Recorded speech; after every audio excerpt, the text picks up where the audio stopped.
or someone in the team is so something's bad. Like, I really want to know, because you're in this circus. Everyone wants to know about that world. It's like you're in a traveling prison. No one knows what it's like. I'm probably not the best person to ask when it comes to that. Because I didn't care. Like, I would have walked a mile over broken glass to go racing. That is all I ever wanted to do. So I didn't care who I had to put up with. And it's funny, like, Charm and I, we joke about Mike Cole, which unfortunately he's passed away now, but he was just, he was one of the most grumpiest people you'd ever meet. He never said nothing. I actually got left at the racetrack one time because I wasn't ready when he wanted to go. Like, he did everything when he wanted to, and if you weren't ready, too bad. He'd leave you if you weren't ready when he was ready to leave from the hotel. Like, he'd tell you, all right, I'm leaving here at 7 o'clock tomorrow morning. You'd better be ready by 6:30, because chances are he was going to be ready at 6:45, and once his logbook was filled out, he was driving down the road with or without you. Dave Sean was there, and I'd borrowed a bunch of books from, I don't remember who, I bought them from somebody. I had to take them back. And I said, look, I'll be right back. Mike Cooley wasn't even in the truck. Cooley wasn't even in the truck. So I said, I'll be right back. And it was only, 100 feet. It wasn't that far. I'll take the books down, and I've turned around, and there goes a truck and trailer. It's like, dude, I'm trying, no mobile phone, so you couldn't call them. Yeah. They're driving to leave me. So I had to find my own ride to the hotel. And then said, dude, why did you leave me? I couldn't stop them, So, but that's what I wanted to do. But it still didn't upset you. No, you just think, man. And it still didn't make you want to leave the team because you wanted to win. Yeah, that's exactly everything. Oh, well, I guess I'll be ready next time. But that, to me, and that's why a lot of people can't hack it on the road, because they get up, the little things like that. Like, I mean, you imagine people today, if they live in the racetrack, they'd want to kill you, And it's, but to me, it's more than that. It's not about, it's not about him, it's about winning that car, winning the race. Yeah, so I didn't. Or what about this? Those times when, I felt it a few times, traveling with, or you, but even the earlier days when I did a lot more racing with Gleno and Stevie Mergard, when everything works, when you unload the car and it clicks, all the jobs are handled by, you knew someone was doing that job, and everything was great, and you get to the track and it's just, you know that feeling where, you've got new drivers now, so you know that feeling when you finally get over the humps and you understand that person, and he knows that he's got to unload this and that. Those small things. And that's it. And that's where you just good feelings, and then you feel like you're all thinking together. Wow, this is going to be a good race. I'm so excited. Yeah, exactly right. And you do and it just nothing's bothering you. Nah, you're in your own little element. And like you said, and it's funny because you were a driver. And you hit on a point that is prevalent with every race car driver. When everything got unloaded, everything went to his plan. This person's doing his job. He does it right, doing right. Now, there's a hiccup somewhere along the line. In your mind, something just goes. In drivers, I don't know, but you just find drivers that they got to be a different breed to want to do it. They're like, I've never had a desire to drive one. I shouldn't say never. When I was younger, I did. And then as I got older, I was way more than content to work on them. And I got to the point where I didn't want to drive one. I just wanted to work on them. Wow. And still this day, I don't want to drive one. I want to work on them. Yep. Years ago, I wanted to drive. But then, I don't know, I guess that opportunity never came about to do it. So I wanted to be the best. Like as I got older, I thought, well, I'm obviously not going to have the chance to be the best, because I've always wanted to be the best at what I do. Not that I want recognition, and not that I want to big note myself or want to be this person that everybody remembers. I just want to do the best job that I can and be the best at it. I don't want recognition from it.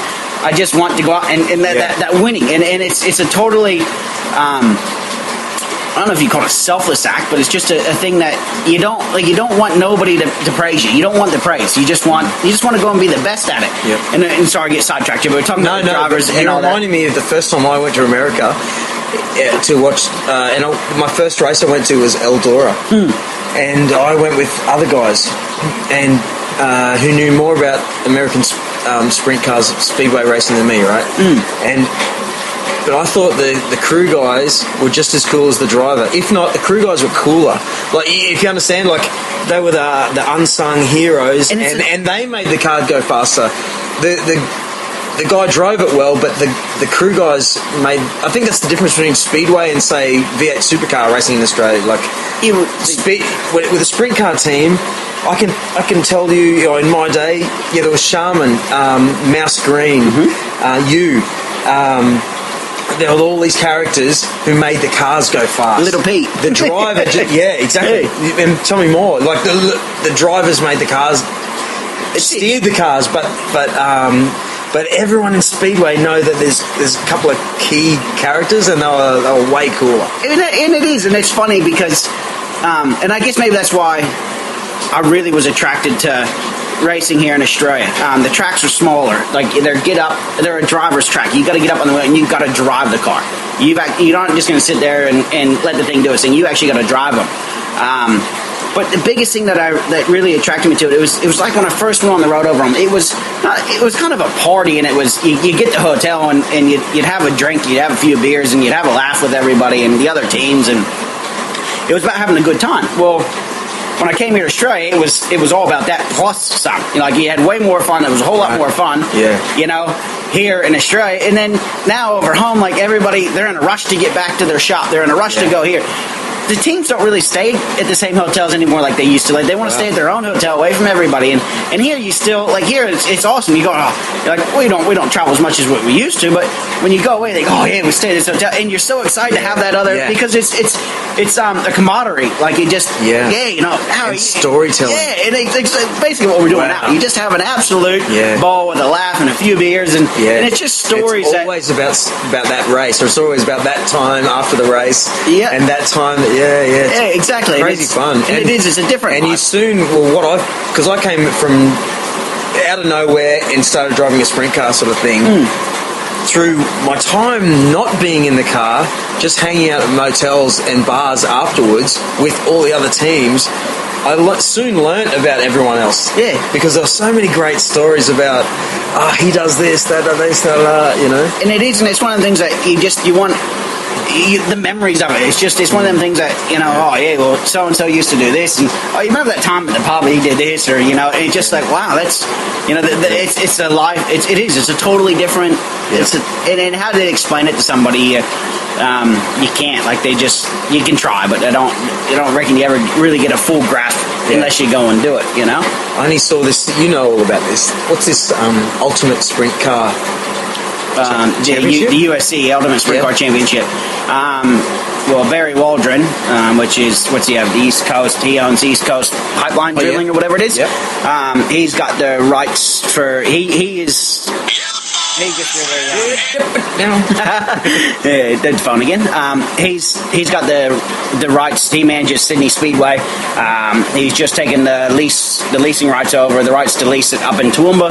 Yep. So he's got a couple of tracks. He's got his own team, which are before races. Yep. So he's got his own. He loves racing. He loves the speedway. He's trying to make it better. Well, this USC is just a bit of between Toowoomba and Sydney, and then they put it that it's that big. Like, and it is for Australia. It's a massive thing. Yeah. There's a bit of racing at both tracks, but now Warrnambool's wanting to get into it. Premier Speedway and Warrnambool, they want to be a part of it. So now it looks good. All of a sudden, this looks like something. It's something like there's good money in it for sprint car racing compared to what there's been in the past few years. But he's done it really good that. Like the USC, like it's an ultimate sprint car championship, but it's not till the end of the year. But you gotta either run Toowoomba, Sydney, or Warrnambool to qualify for this. You can go race the races. Don't get me wrong. But the thing is, those three races, every race meeting that they have, you've got to finish on the podium. You've got to finish first, second, or third. To be that makes you eligible. It's kind of like the NASCAR race over. Like you got the chase. Like with them, they have to win a race. Where the USC, you don't. You just got to finish on the podium. So if you finish on the podium, that makes you eligible, to do the chase at the end of the year. Wow. But in saying that, if you win a race, you get 3 bonus points. You get second, you get 2 bonus points. You get third, you get 1 bonus point. So you can go qualify and make one race. You can go finish on the podium at one of the races, either at at Toowoomba, Sydney, or Warrnambool. If you finish on the podium, qualifies you. But say you're a WA team or a team that don't race those tracks much. Yep. If you finish on the podium in one of them, it makes you eligible. Well, the point structure is so heavy for the actual race that it doesn't matter. Like if you're on the podium, you get a bonus point, but you're not gonna have that many bonus points points. Like, so you say some freak thing that you won, say 10 of the USC races, which I mean, that you and I both know that would be a hell of a feat. Yeah. So if you do that'd give you 30 bonus points. Okay. Yep. If you go on the first night and you have a bad night, like something happens, something breaks, or you just have a bad night, those 30 bonus points could maybe keep you in the top 10. So it's still it's only to keep you eligible for this chase and give you bonus points. Yeah. So that it entice you to go and do it. Well, what is it? There's 5 races. So all you got to do, what do you do? 2 at Toowoomba, 2 at Sydney, and 1 at Warrnambool. And if you go and you win the points, if you win the 4, but it's just off points. So it's not off all the races off the points. It's got a lot of TV package, right? Yeah. They've got their own production thing down in Sydney. On Instagram, like it's got a lot of good. New style, new vibe, and just and you talk about we're talking about names, and you mentioned Mouse Green. His brother Stephen Green he's the manager of all that. What is it? Made to Go or whatever. I think is the company that the company behind all the Sydney Speedway and the Toowoomba Speedway. So another person that's involved in the racing. And Mouse's brother Trevor used to race. So it is definitely a thing that it's a family thing, and it must just be. But anyhow, we're getting sidetracked. It's a really good thing. Yeah. So there's 5 races. So what I mean for you. It's almost like another chase. And it is. There's another addictive. And the way we need to win. And it's another thing that it'll never end for you. That's right. But it's good because there's always that one more thing to achieve, one more thing to accomplish, and just. You just want it. You just want it. You just want to tick that off your list. Yep, I've done that. Yep, all good. And you go on to the next one. And that's important. I was thinking on the drive here for no reason, but maybe I know now that I know someone who didn't care about any hobbies. He had nothing, and he'd often just lay on the lounge all day and watch TV. And it's a horrible story. Like he's still doing that and drinking but. That's the key to life, is to just love something and just follow it, and no matter what it is. Yeah. There are people nuts about bowling right now. Yeah. 10-pin bowling. They're nuts about it. They're buying gloves as we speak. Yeah. Right? But that's what you have to do. It's exactly right, and that's what I said before. Like you do, like, because I've had such a passion for it in my life. And I don't mean it in a mean or a sympathetic way, but I do feel sorry for people that don't have a passion for something, because, in my opinion, I don't think they've ever really experienced the real, true part of living in their life, because they haven't found it. And when they do, like, I believe there's something in everybody's life. It's just a matter of when they find it, and if they ever do. But when they find that passion, it's just, and you're a very passionate person. You're when you find something, you're like a bull at a gate. You're on it. Was it last year or 2 years ago when you did your boxing? That was your passion. You went hell for leather doing it. Yeah. You want to do it, and you did good at it. And it's just and people's passion change throughout their life. But if you don't have that thing that you want to get up and you want to do every day, what's the point? Why do you want to live? Right. It's not all about money too. I often say in my band, like my cover band, it's the best second job in the world. We're doing something. We get a couple of hundred on the weekend. Yeah. It's more, I have to do it. I need to rehearse with these guys. I'm in a team now. That's the thing. I'm not racing cars anymore, but I'm still in a team with these other strangers. Right. And it's the same social situation. You don't want to upset. You're working in this little team, and we've got a goal. You want to make everybody happy. You want to try and get everybody. And we pick up a little cash on the side. Yeah, that's it. But when it becomes about money, it doesn't even matter. Nah. The money doesn't even matter anymore. But when something becomes about money, it becomes a pressure and a headache. Maybe it's like World of Outlaws, like you say. Yeah. There's so much money in that. Is there? No, like you spend a lot of money. They're never going to make money. I mean, you want your sponsors and all that, or you want somebody that's going to be willing to put a fair bit of money into it to make the team. Even here, here's probably worse, because you race for less money in the parts. Obviously, most of the parts. They come from America, and when the dollar's bad, you've got to spend a whole lot more. But now, exactly right. But the prize money is still the same.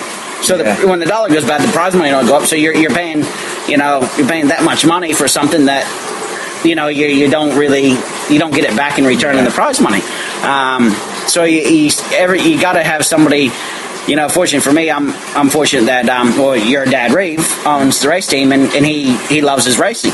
So I'm fortunate enough that I can go and he pays me to work on the car.